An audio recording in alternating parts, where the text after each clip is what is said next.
Hello, I'm Jashikins, and guess what? I do reviews. I also do review requests. So if you have a TV show, a movie, a book, or fan fiction that you want to hear my opinions of, there's a handy dandy request link. If you're on the YouTubes, link in the description. If you are on my bloggity blog, link up above. And both links will take you to the only place I am currently accepting review requests from. And if for some reason all the slots there are full, uh, there's most likely going to be an update post on my Patreon explaining about, about when the reviews will come out, or there will be another review request post there. So, yeah. So, what am I reviewing today? I am going to be reviewing Allegiant by Veronica Roth.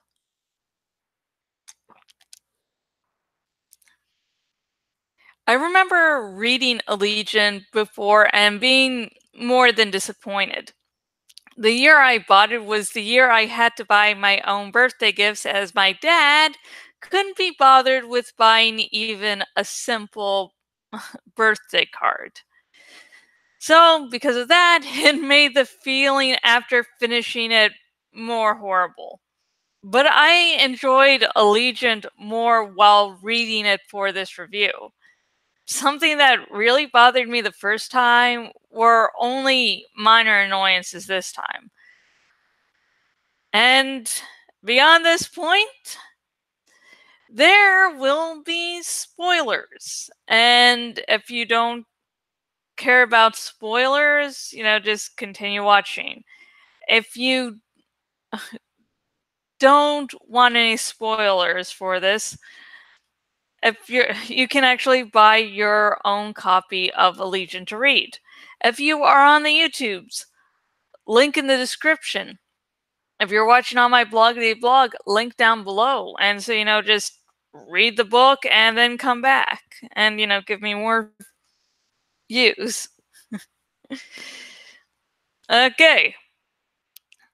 Part 1. Trish and Tobias's love story. I have adored Trish and Tobias's love story because there is no love triangle. There is no man that's competing for Trish's affections. There is no woman competing for Tobias's affections. The drama is all due to the two playing off of each other. It started to grate me just a little how in the last book the two fought. The two hid secrets from each other. At least in Allegiant, the secret keeping part is done. For the most part. There is a little bit where Tobias is keeping Trish in the dark when he first speaks to Nita. However, he is quickly honest with Trish even after Nita's manipulations. While the arguing among Trish and Tobias was natural, it started to get a little too grating to me. At one point, I wondered if Trish and Tobias would have lasted beyond the series or not. That, if she didn't die and all, that is how bad it started to bug me. Yet, by the end, I loved the pairing. I wanted to see them happy by the end. I wanted to see them move on after everything that happened. There is a sex scene, though. It is a fade to black. But at least they did it, which shows that they moved beyond their abnegation upbringing, which is character development for both of them, and makes at least they did it sound slightly less creepy coming from someone in her early 30s. Good. Okay, I'm going to check the little chat, see if anyone's viewing it live. No one is. Hi, no one. Wow. Okay. I'm taking this time to, just drink and make sure I don't lose my voice. Should really hear me in the morning, because holy shit, I sound like a monster. Part 2. The Bureau didn't help destroy abnegation. Now, this is a personal headcanon of mine that isn't disproved by canon. If Veronica Roth has stated Janine Matthews did work with the Bureau, please tell me. If the author has stated she did, then I want to add that it is a more than poor decision that seems out of character for Janine, at least in my opinion. And as you know, my opinion is never wrong. Anyways, in Allegiant, Nina tells Tobias that the Bureau helped Janine destroy abnegation. Trish at first questions it, as Janine wanted nothing to do with the outside.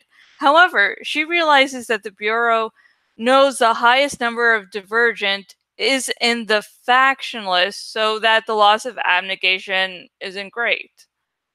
However, there are a few glaring issues of believing Janine worked with the Bureau.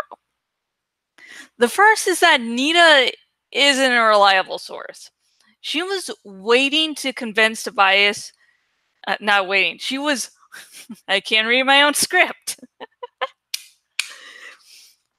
She was wanting to convince Tobias to work with her, and Trish even pointed out how the woman was trying to manipulate Tobias.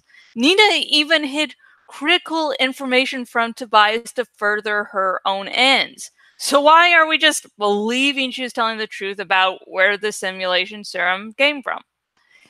Janine developed serums, and the Bureau allowed their experiments to do their own thing with serums. So isn't it likely they liked what Janine was doing and so took a sample or two from her simulation serum? They could then keep a stash of their own and experiment on it in the future. We only learned that the serum is the same one from the attack on abnegation, and not how the serum got there. We never see Matthew confirm how the serum got into the compound. Plus, he might want to pretend the Bureau helped Janine since he doesn't exactly like their policies. Saying Janine was working with the Bureau gives Tobias, Trish, and the others a huge reason why they should attack the Bureau. Tobias at one point sees a little of Matthew's darkness. David never confirms or denies about helping Janine. He is distracted by talk of Trish's mother near the end of the book. So, I don't believe Janine worked with the Bureau. Unlike them, she didn't look at the faction lists and so believed abnegation held the most divergent. Yeah.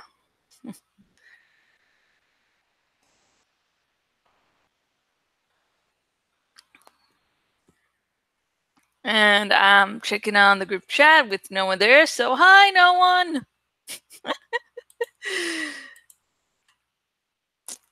Part 3. Tobias's wine game. I remember reading Allegiant for the first time and being more than annoyed by Tobias's constant whining. He finds out that he isn't divergent and goes into a meltdown. He sides with Nita because she brings him hope. He doesn't listen to Trish at first about not being broken. The first time reading Allegiant, I had no idea why Tobias would act so out of character. While I'm not totally comfortable with his newfound whining attitude, I understand it much more.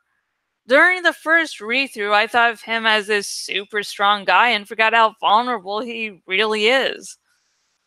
In the Insurgent Collector's Edition, you can read a short from Tobias's perspective. It helps reinforce how human he can be. An insurgent, his world was crumbling beneath him, but he had the illusion of a loving mother. He could hide beneath the illusion to imagine a mother who had the same values as him. While Evelyn redeems herself in Allegiant, she is not opposed to manipulating her own son, an insurgent. In Allegiant, he has no safety nets. It is only him and reality, so he crumbles. He crumbles hard as everything seems to hit him at once.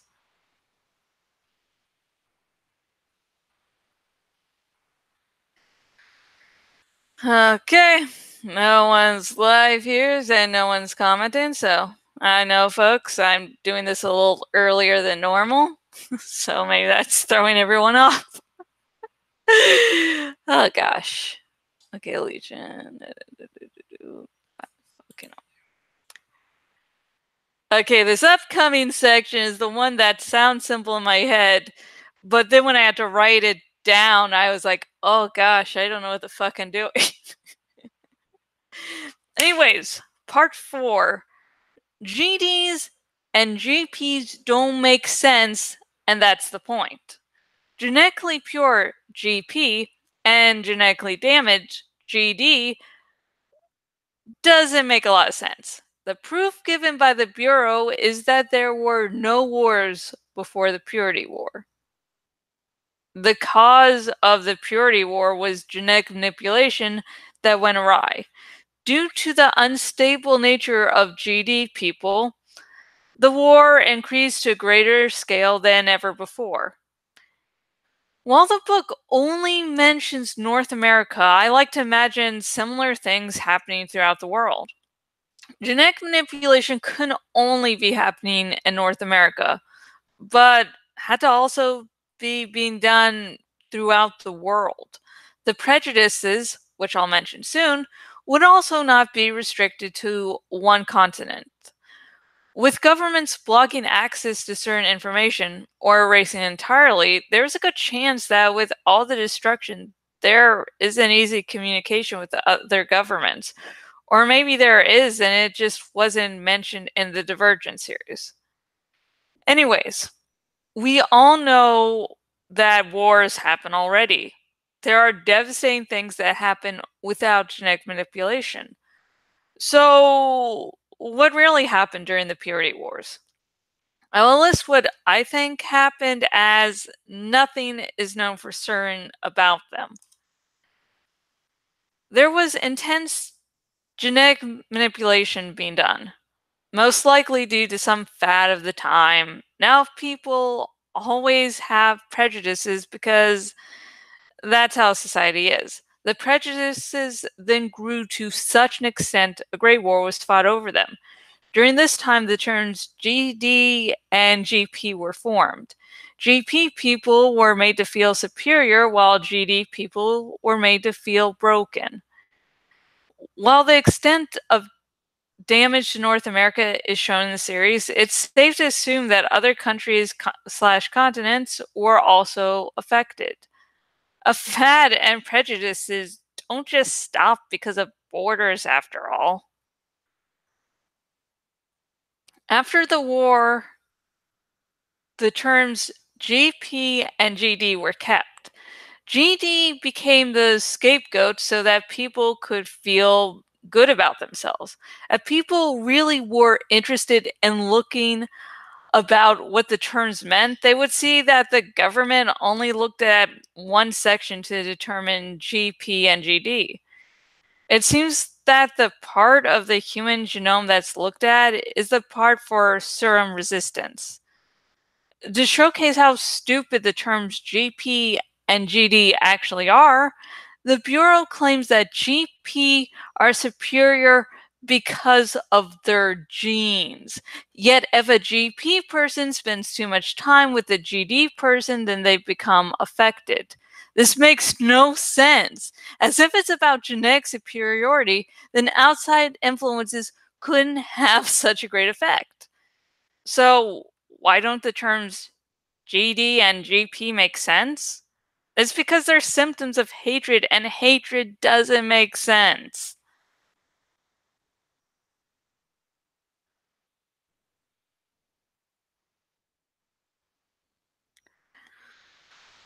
Okay.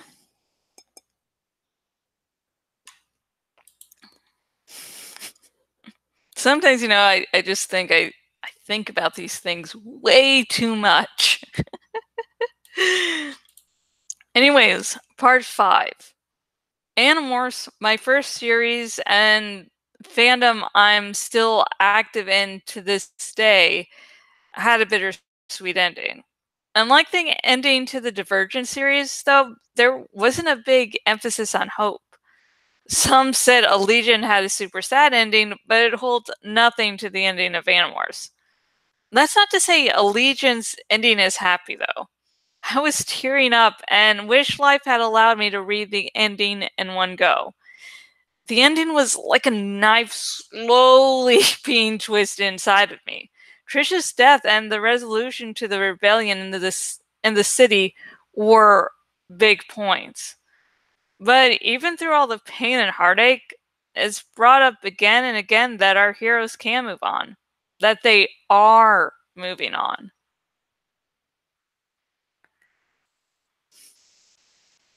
I like this. Like I write, like, hey, here's some huge parts and here's some really small parts, and woo! Part 6. The definition of divergent. Yes, folks, we finally reached this point.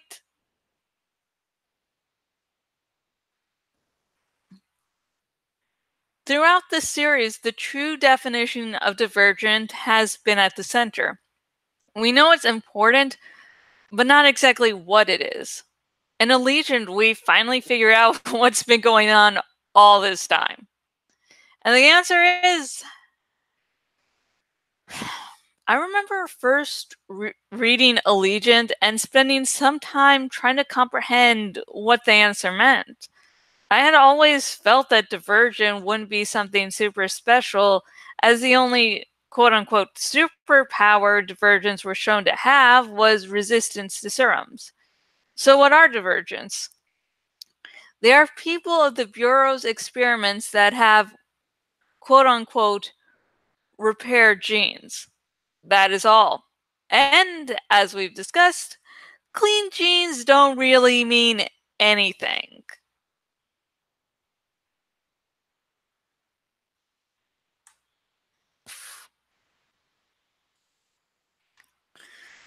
Part 7. The plot of Allegiant didn't end up erasing every problem.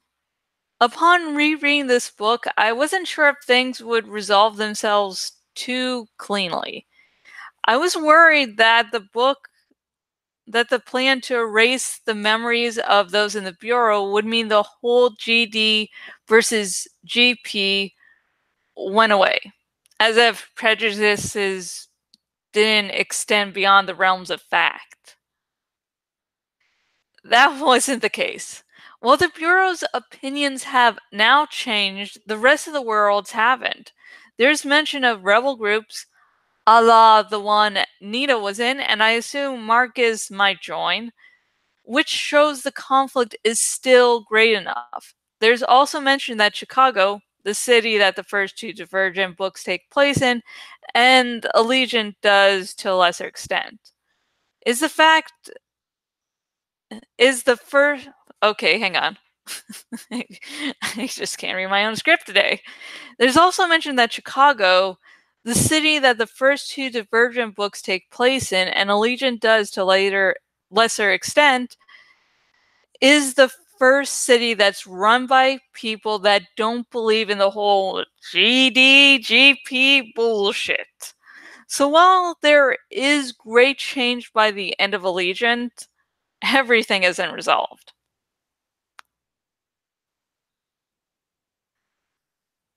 Part 8.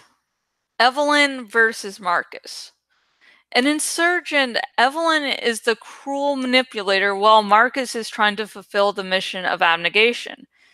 In that book, Marcus is more appealing than Evelyn. However, things become more complicated in Allegiant. Marcus is power hungry, hence abusing his wife and child because he wants to show he is the one in control. Yet he can be noble to some extent as long as he's in charge and he's on a side with a worthy cause.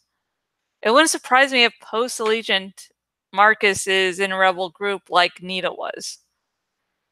Evelyn is regretful for her decisions as it's caused a great rift between her and Tobias. Her actions don't seem cruel, but an obvious reaction to her abuse by Marcus's hands.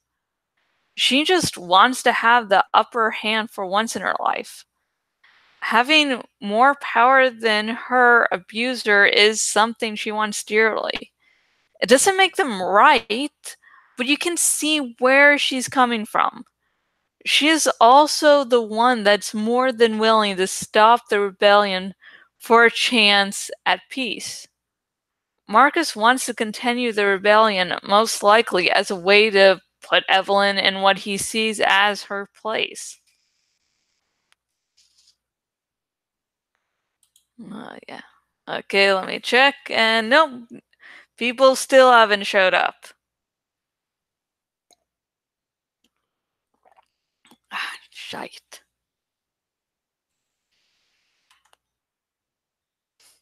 Okay.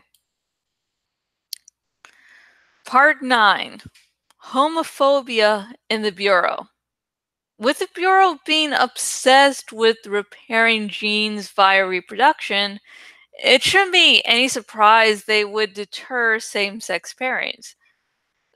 Though it isn't any less of a shock when it's revealed. Maybe it's because such widespread homophobia being discussed in a young adult book doesn't seem common. Or maybe I just haven't read enough recent young adult novels. It isn't called homophobia, but Amar and George are clearly in a more than friends relationship. How they react to each other seems more romantic than familial. Amar also remarks about having feelings for Tobias in the past. Finally, Amar asks Trish not to tell anyone about his relationship with George due to the Bureau not liking relationships that don't include reproduction. As someone who's both bisexual and gender fluid, few people claiming neither of those things are real, I know what it is like to have to hide my identity. I am open to some and closed to others. Like Amar's reasoning for keeping his relationship a secret, I also hide my identity for safety. To me, this rampant homophobia makes the Bureau even more terrifying.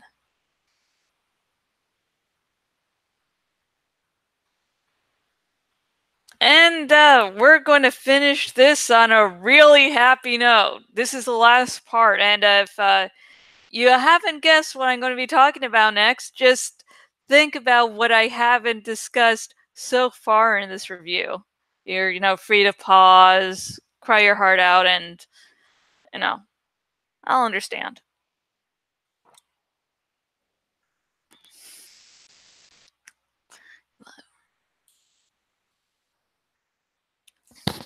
Oh shit, sorry. I'm like wiping my mouth and then I just bang into the microphone. Yeah, and oh shit. I'm like just all levels of professional today, aren't I? Part 10. Trish's death. That sounded, I should have said that so happy, should I? I'm a horrible fucking person. I write these scripts out of order. I first think of 10 things that interest me enough to talk about. Then I order them by how much interest I think others would have in them. This is because I assume most people won't watch the entire video. So I can be assured that the parts that will intrigue them the most will be the parts they see. I then get to write in order of what I want to at the moment. This is the long way of saying that this part wasn't decided because Trish's death is hard for me to talk about. The reason I put this at the end is because I'll be talking about major spoilers from the Animorphs book series. So if people have interest in reading that series, they will be able to watch the majority of the review. So I'll give people a moment to close this video before going on. 1, 2, 3, 4, 5, 6, 7. Now that this place is safe, Trisha's death was heartbreaking. The worst part is how the knife kept slowly being twisted in my guts. Even after she died, Tobias kept thinking of her, and the book ends with him spreading her ashes in a fucking kid's book.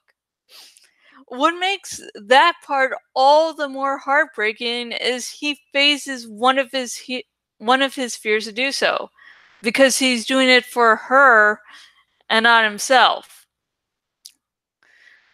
The reason Trisha's death shocked me was that in young adult novels, the protagonist dying doesn't tend to happen.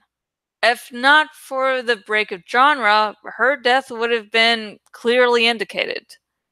Trisha's growth is shown by a major subplot of hers being how and when to die. This book had her discovering the answer. Then there's the fact Allegiant is the first Divergent book to be narrated by two people. Now, that wouldn't have anything to do with Trish being unable to narrate because she's dead, would it? I am not tearing up, I swear. The laughter is totally not a coping mechanism. Trish's storyline shouting that she had to die is similar to Rachel's from the Animorphs series. Yes, people who stay past the spoiler warning, Rachel dies, and I'm not ever getting over that shit. God, I'm talking about two great characters dying, and I'm just going to be a fucking mess after this. You mattered. Fuck. Animorphs fans will get that. Everyone else will have no fucking idea how sad that shit is. Anyways, Kay Applegate and Michael Grant, main writers behind the Animorphs series, said around Animorphs number 10, they decided to kill Rachel off at the end of the series. And it makes more than enough sense to kill her off. Rachel was always battling with the bloodlust she gained during the war, and others remarked how they didn't think she could find a place after the war. But, of course, it was a young adult series, so could we seriously expect one of the main characters to fucking die? And in terms of death scenes, there's a lot more messed up shit going on during Rachel's than Trish's death. Trish wasn't going on a suicide mission to kill her cousin. Well, not her cousin, just the Yeerk inside his head, but she ended up killing her cousin. And more sad is that the cousin was Tom. Now, Tom is Jake's older brother, who Jake was trying to save through the entire series. Oh yeah, and it was Jake who ordered Rachel to go on the suicide mission. At least by the end of Allegiant, you don't have all these emotions to go along with Trish's death. Still, Trish's death is more than tragic, and it was hard finishing Allegiant. And that's the end of this review, folks. Yeah. I need to... It's going to say, like, the next book I'll be doing a review of, and I fucking forgot to bring it in. I mean, I remember the book, it's just I have to remember this for the future, not to make this stupid mistake, because I might not remember the book that next time.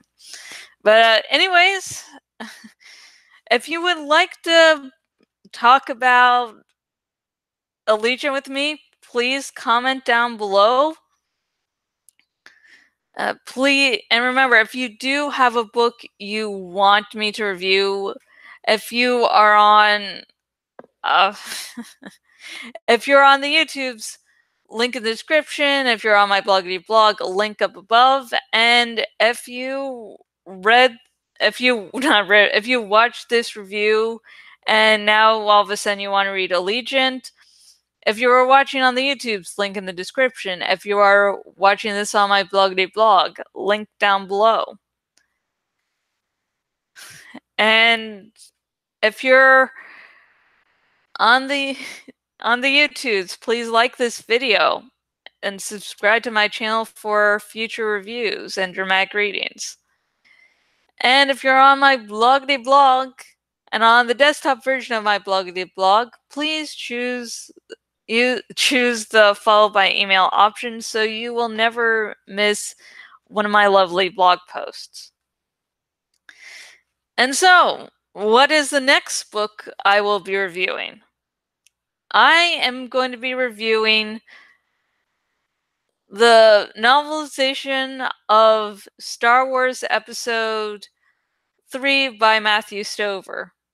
And I'm sort of worried about doing a Star Wars review just because, first off, the whole canon, what was considered canon in the Star Wars universe, was one of the most complicated shits out there. And then a bunch of it was erased and, put in the Legends category. So yeah, I've been all nervous. I have a bunch of Star Wars books. I'm like, oh gosh, me reviewing this, oh god. And I've been really out of the loop of Star Wars fandom for a little bit. I always catch the movies. I still have to catch Solo though. And so I'm like, oh gosh, I'm going to have to deal with all this chaos.